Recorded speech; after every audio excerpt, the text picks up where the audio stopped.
ന്യായാമോദവളാവകുണ്ടനവതീം തേജോമയീം നൈഷ്ഠികീം സ്നിഗ്ധാപാംഗവിലോകിനീം ഭഗവതീം മന്ദസ്മിതശ്രീമുഖീം വാത്സല്യാമൃതവർഷിണീ സുമധുരം സങ്കീർത്തനാലാപിനീം ശ്യാമാംഗീം മധുസിക്തസൂക്തിം അമൃതാനന്ദാത്മികാം ഈശ്വരീം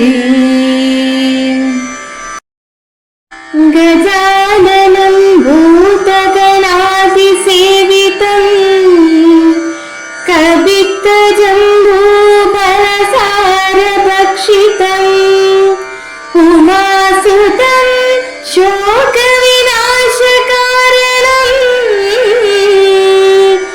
നമാമി വിഘ്നേശ്വര പാദപങ്കജം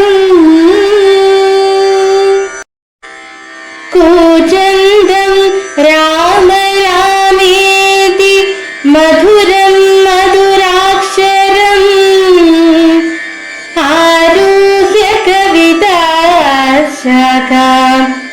വന്ദേ വാൽമീകി കോകിലം. ഓം ഹരിശ്രീ ഗണപതയേ നമഃ. അവിഘ്നമസ്തു. ശ്രീരാമ രാമ രാമ ശ്രീരാമചന്ദ്ര ജയ. ശ്രീരാമ രാമ രാമ ശ്രീരാമഭദ്ര ജയ. ശ്രീരാമ രാമ രാമ സീതാഭിരാമ ജയ. ശ്രീരാമ രാമ രാമ ലോകാഭിരാമ ജയ.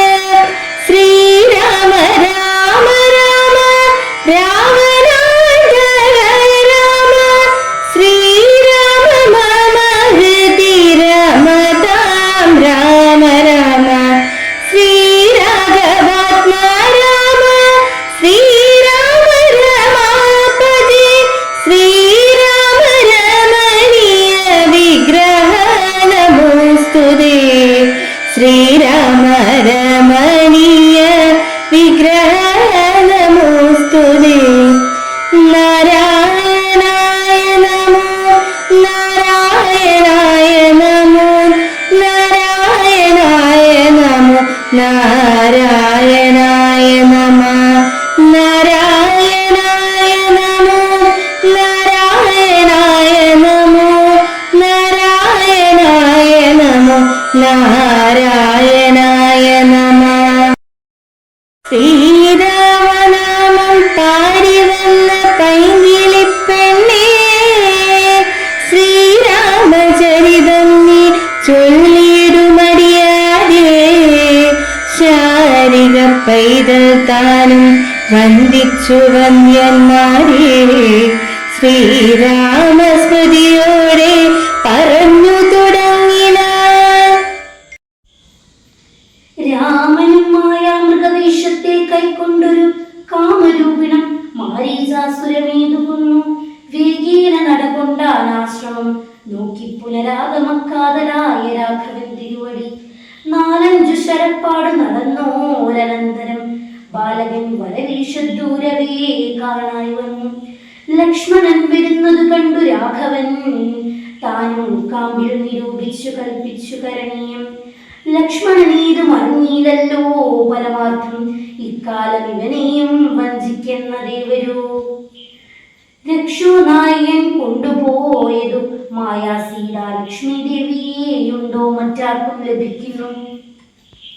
സർവദൃക് സർവേശ്വരൻ സർവജ്ഞൻ സർവാത്മാവം സർവകാരണനീ ഘനജലൻ പരിപൂർണൻ നിർമ്മലൻ നിരാകരൻ നിരാങ്കാരൻ നിത്യം ചിന്മേന ഖണ്ഡ നന്ദാത്മജൻ ജഗദ്മയൻ.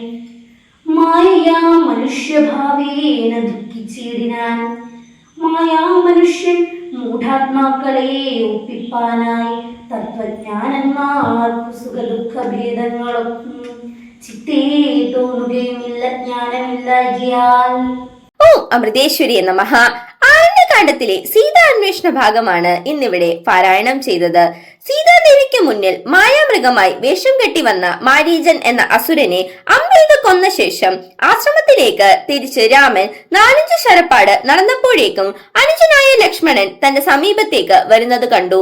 ലക്ഷ്മണന്റെ വരവ് കണ്ടപ്പോൾ തന്നെ താൻ ചെയ്യേണ്ടതായ ചില കാര്യങ്ങൾ ശ്രീരാമൻ മനസ്സിൽ നിശ്ചയിച്ചുറപ്പിച്ചു. മായാസീതയാണ് രാവണൻ അപഹരിച്ചുകൊണ്ടു പോയതെന്നും യഥാർത്ഥ സീത അഗ്നിയിലുണ്ടെന്നുമുള്ള സത്യം ലക്ഷ്മണനെ അറിയിക്കേണ്ട എന്ന് തന്നെ അദ്ദേഹം തീരുമാനിക്കുന്നു. സാക്ഷാൽ ലക്ഷ്മി ദേവിയായ സീതാദേവിയെ അപഹരിച്ചുകൊണ്ടു പോകുവാൻ രാവണന് ഒരിക്കലും സാധിക്കില്ല. ഈ പരമാർത്ഥം അറിയുന്ന പരിപൂർണനായ ശ്രീരാമൻ കാനനത്തിലെ സർവ്വചരാചരങ്ങളോടും തന്റെ പത്നിയെ അന്വേഷിക്കുന്നു. അജ്ഞാനികളായ നമ്മെ ബോധിപ്പിക്കുവാനായിട്ടാണ് ആ ജഗദ്ഗുരുവിന് നമ്മുടെ മുന്നിൽ അഭിനയിക്കേണ്ടി വരുന്നത്. ഭഗവാൻ എന്നത് തത്വമാണ്. ഭഗവാനെ അറിയുന്നവരും അങ്ങനെ തന്നെ ആയിരിക്കണം. അങ്ങനെയെങ്കിൽ സുഖവും ദുഃഖവും നമുക്ക് ഉണ്ടാവുകയില്ല. ചില ലക്ഷ്യപ്രാപ്തിക്കായി പരബ്രഹ്മനായ സാക്ഷാൽ ഭഗവാന് പോലും മറ്റുള്ളവർക്ക് മുൻപിൽ അഭിനയിക്കേണ്ടി വന്നിട്ടുണ്ട് എന്ന വലിയൊരു സത്യത്തെ ഇവിടെ അവതരിപ്പിക്കുന്നു. തനിക്ക് ഏറെ പ്രിയപ്പെട്ടവ നഷ്ടപ്പെടുമ്പോൾ ദുഃഖിക്കുന്ന ഒരു വ്യക്തിയെ പോലെ ദുഃഖിക്കുന്ന ശ്രീരാമചന്ദ്രനെ നമുക്കിവിടെ കാണാം. മായയിൽപ്പെട്ട് ഭ്രമിക്കുന്നവർക്ക് മാത്രമേ സുഖവും ദുഃഖവും ഉണ്ടാവുകയുള്ളൂ എന്ന വലിയൊരു സന്ദേശം കവി നമുക്ക് കാട്ടിത്തരുന്നു. ഓം നമഃ ശിവായ.